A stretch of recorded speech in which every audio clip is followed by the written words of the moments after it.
데살로니가전서 2장입니다. 2장 1절부터 16절까지.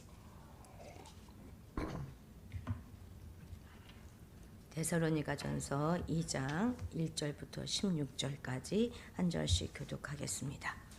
형제들아, 우리가 너희 가운데 들어간 것이 헛되지 않은 줄을 너희가 친히 아나니, 너희가 아는 바와 같이 우리가 먼저 빌립보에서 고난과 능욕을 당하였으나 우리 하나님을 힘입어 많은 싸움 중에 하나님의 복음을 너희에게 전하였노라.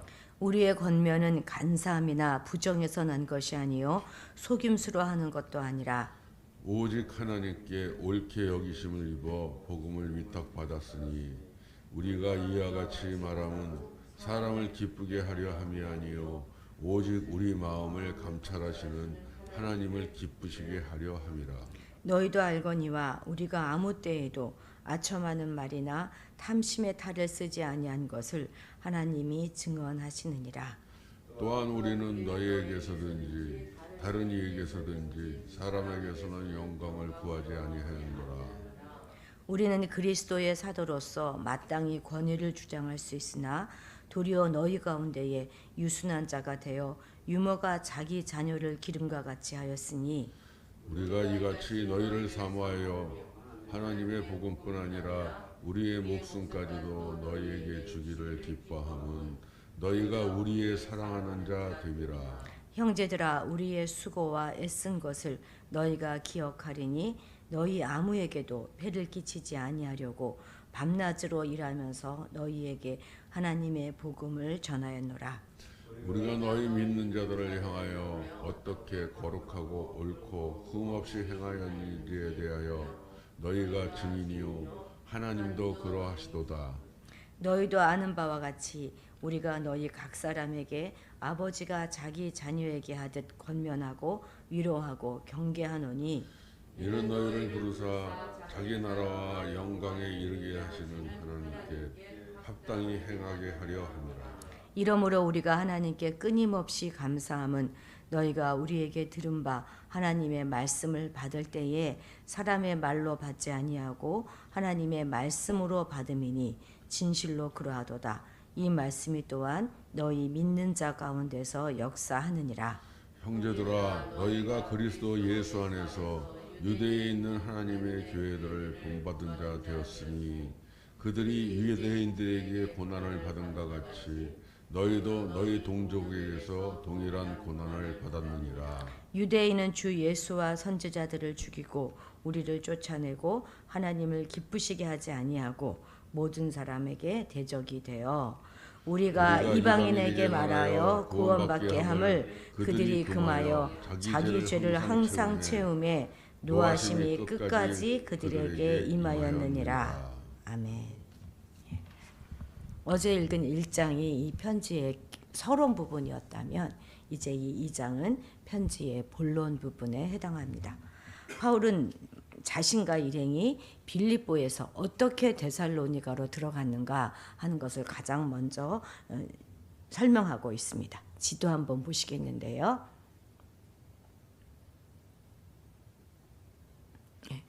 우리가 저기 데살로니가가 가운데 표시되어 있죠. 왼쪽에 바로 그 옆에가 빌립보예요.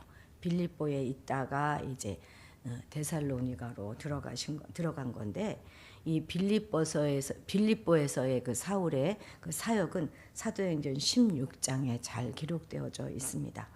우리 알죠? 그런데 이제 찾아보지 않아도 빌립보에서 이제 바울과 실러가 투옥됐잖아요. 근데 밤에 옥에 갇혀서 착고에 차인 채로 이들이 밤새 찬송을 불렀는데 그때 갑자기 막 지진이 일어나고 또 옥토가 움직이고 문이 열리고 메인 것이 다 벗어졌습니다. 기억나시죠? 그러다가 이제 뭐 여차여차해서 간수와 간수의 가족들이 다 예수를 믿게 되고 세례를 받게 됩니다. 주 예수를 믿으라. 그리하면 너와 너의 집이 구원을 얻으리라. 이 말씀이 바로 이 빌립보에서 나왔던 말씀입니다. 바울은 이 가는 곳마다 복음을 전하는 곳마다 고난을 기다리고 있었어요. 갇히고 맞고 쫓겨나고 도망쳤습니다. 하지만 그렇다고 해서 이것이 복음의 실패를 의미하지는 않습니다. 그가 사람을 기쁘게 하려고 했다면 고난을 감수하지 않아도 됐을 것입니다. 바울은 오직 자신의 마음을 살피고 계시는 하나님만을 기쁘시게 하려고 사역을 하였습니다. 이렇게 편지의 본문에 들어가면서 가장 먼저 이 데살로니가의 방문 배경을 구체적으로 설명하고 있는 이유는 아마도 갑자기 떠난 바울이 다시 돌아오지 않는 것에 대해서 일부 비난하는 목소리가 있었기 때문일 것입니다. 교회를 핍박하는 자들은 바울을 자기 욕심만 채우는 엉터리 교사 중에 한 명이라고 치부하면서 성도들을 흔들어 댔던 것입니다. 그런데 바울은 당시 그들이 성도들에게 보였던 그 모범적인 삶을 상기시키면서 상호 기억을 되살리며 친밀감을 더해가고 있습니다. 그래서 바울은 자신이 전한 복음과 그들을 향한 자신의 마음이 얼마나 진심이었는가 하는 것을 세 가지 비유를 들어서 설명하는데 위탁자, 어머니, 또 아버지 이 비유로 변론하고 있습니다. 바울은 자신의 권위를 다 내려놓고 아이에게 헌신하는 유모처럼 성도들을 생각했어요. 그들을 이용하기는커녕 폐를 끼치지 않으려고 자비량으로 일을 하면서 복음을 전했습니다. 또 아비처럼 경계해야 될 때는 엄히 경계했습니다. 그들의 기분과 감정을 맞추려고 하지 아니었고 진리에 맞추려고 했습니다. 자신을 어떻게 생각하는지를 생각하는 것보다 그들이 하나님께 합당하게 행하는 것만을 생각하며 그것을 바랬어요. 이는 아주 헌신적인 사랑이었고 그리고 무조건적인 사랑이었습니다. 또한 이것은 예수님께서 사셨던 삶이었고 베푸셨던 사랑이었습니다. 우리 4절 함께 같이 읽겠습니다. 시작. 오직 하나님께 옳게 여기심을 입어 복음을 위탁받았으니 우리가 이와 같이 말함은 사람을 기쁘게 하려 함이요 오직 우리 마음을 감찰하시는 하나님을 기쁘시게 하려 함이라. 아멘. 이 말씀 속에는 어떤 하나님이 고백되고 있습니까? 맞습니다. 우리 마음을 감찰하시는 하나님입니다. 여기서 감찰하다 하는 그 원어의 말뜻은 검사하다, 시험하다라는 뜻입니다. 즉 하나님께서는 우리 마음이 참된지 그른지 알아보기 위해서 시험하시는 분이라는 거예요. 그렇기 때문에 우리 성도들의 모든 삶은 하나님의 엄밀한 감사를 받는 시험대 위에 늘 놓이게 되는 것입니다. 시험이라고 하는 것은 반드시 떨어지는 자가 있고 붙는 자가 있어요. 시험은 반드시 통과되어야 하는 것입니다.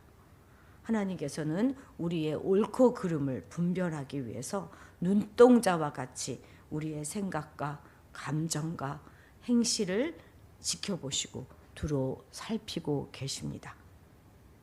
결국 하나님 앞에 아무것도 드러나지 못할 것이 없어요. 우리는 오늘 이것을 기억해야 할 것입니다. 히브리서 4장 13절 함께 읽겠습니다. 히브리서 4장 13절입니다. 예, 시작. 지으신 것이 하나도 그 앞에 나타나지 않음이 없고 우리의 결산을 받으실 이 눈앞에 만물이 벌거벗은 것 같이 드러나느니라. 아멘. 시간과 공간을 초월하고 계시고 모든 존재의 내적 상태까지도 다 감찰하시는 하나님 앞에 결코 숨길 수 있는 것이라고는 하나도 없을 것입니다. 요즘은 아주 무기들이 발달해서요. 인공위성에서 그 고성능 카메라로 이렇게 찍으면 광장에서 움직이는 군인들의 모습이 마치 가까이에서 눈으로 보는 것처럼 볼 수 있다고 하지 않습니까? 그 광장에 앉아 있는 사람에게 신문을 펼쳐서 읽고 있으면 신문의 기사 내용과 심지어는 그 신문의 페이지 수까지도 정확하게 읽어낼 수가 있다고 합니다. 그러니 이 고성능 카메라 앞에서 드러나지 않을 것이 무엇이 있겠습니까? 하지만 아무리 이 카메라가 성능이 뛰어나다 할지라도 사람의 마음은 읽어낼 수 없는 것이에요.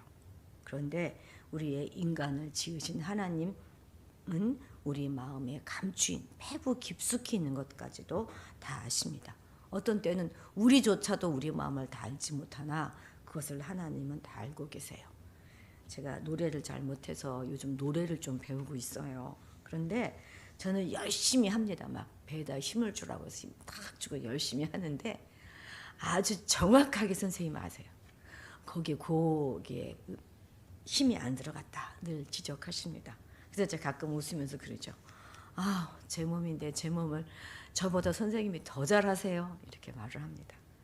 그래요. 사람도 일정 부분 훈련이 되면 그렇게 정확하게 짚어낼 수 있는데 우리의 마음을 지으신 하나님이 우리 마음을 아시는 건 너무 당연하지 않겠습니까? 하나님은 우리 인간의 일과수일투족을 다 아시고 과거와 현재와 미래를 주관하시는 분이십니다. 그래서 우리가 전지하신 하나님을 고백하지 않을 수 없는 것입니다. 그렇습니다.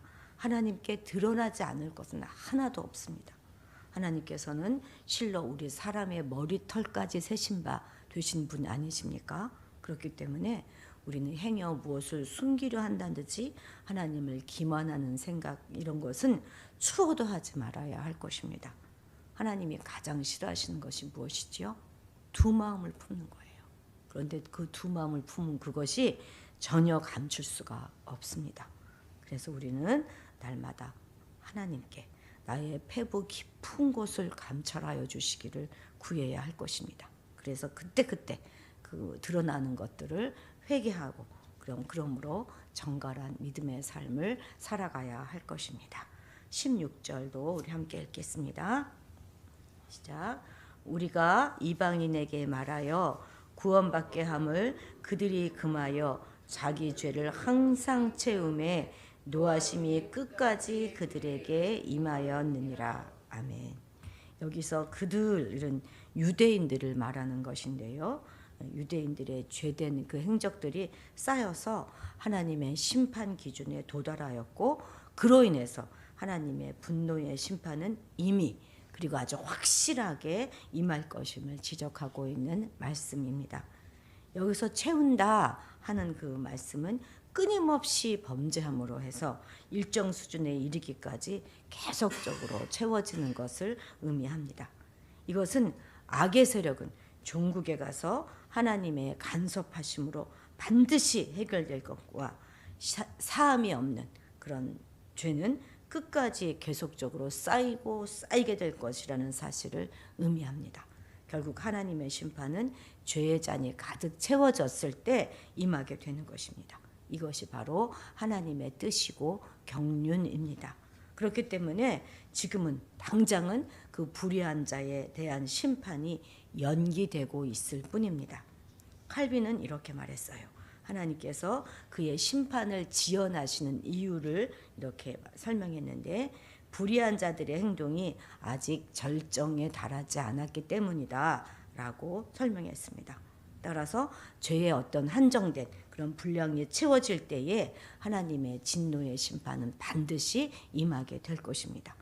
비록 하나님께서는 당신의 백성들이 아주 결정적인 마지막 심판을 만들지 않도록 기다리시는 분이시지만 그럼에도 불구하고 그리스도를 지속적으로 거절하는 자들에 대해서는 반드시 심판하실 것입니다. 그렇기 때문에 우리는 불의한 자들의 죄악에 대하여 조급하게 생각하거나 낙심할 이유가 없는 것입니다. 오히려 우리에게는 모든 것을 하나님께 맡길 인내가 필요합니다. 그들의 악행에는 반드시 보응이 있음을 알고 소망을 잃지 말도록 해야 할 것입니다. 또한 우리 역시 우리의 죄악이 쌓이지 않도록 늘 회개함으로 살아야 합니다. 지금 괜찮다고 괜찮은 것이 아니에요.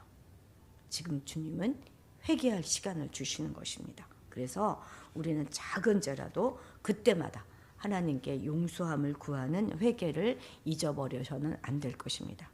또 하나 우리가 기억해야 할 것은 악인의 그 행함이 아직 절정이 아니라는 거예요. 그러니까 우리가 조금 더 힘들어질 수도 있다는 것입니다. 그래서 악인이 섣불리 꺾이기를 기대하고 있다면 우리가 더 낙심하게 되겠죠. 그죠? 그러니까 조금 더 절정에 이를 것이다. 그거 생각을 하고 있어야 돼요. 바로 왕도 10번의 재앙이 다 겪을 때까지 점점 그의 마음을 강팍하게 하지 않았습니까? 그 시기는 오직 하나님만 아시는 거예요. 그래서 더욱 말씀으로 무정하고 기도로 채워가면서 정말 신실한 그리스도의 삶을 살아야 하는 것입니다. 악은 악으로 갚는 것이 아니라 선으로 이겨야 하는 것인데 우리에겐 선한 것이 하나도 없잖아요.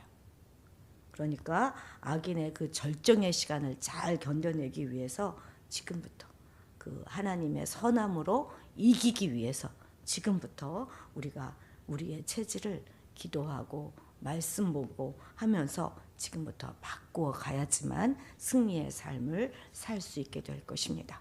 그렇게 우리의 체질을 예수의 체질로 바꿔가서 선함으로 악을 이기는 여러분들이 되시기를 주님의 이름으로 축복합니다. 기도하시겠습니다. 하나님, 우리의 체질을 예수의 체질로 변화시켜 주시옵소서. 그래서 작은 죄에도 민감하게 반응하게 하시고 그리스도를 날마다 닮아가게 하옵소서. 악인의 흥황함을 인하여 낙심하지 말게 하시고 결국 저들의 죄의 잔이 채워졌을 때 심판받을 저들이기에 긍휼히 여길 수 있는 마음을 허락하여 주시옵소서. 죄를 행하는 자들이 아직 괜찮은 것을 바라보고 혹여라도 흉내내고 따라가지 말게 하시고 악은 모양이라도 버리는 우리가 되게 하옵소서. 우리의 심장 폐부까지도 감찰하시는 하나님 아버지 앞에 아무것도 감출 수 있는 것이 없다는 것을 잊지 말게 하시어서 두 마음 품지 않게 하시고 늘 회개로 나아가는 우리가 되게 도와주시옵소서. 감사드리며 예수님의 이름으로 기도드렸습니다.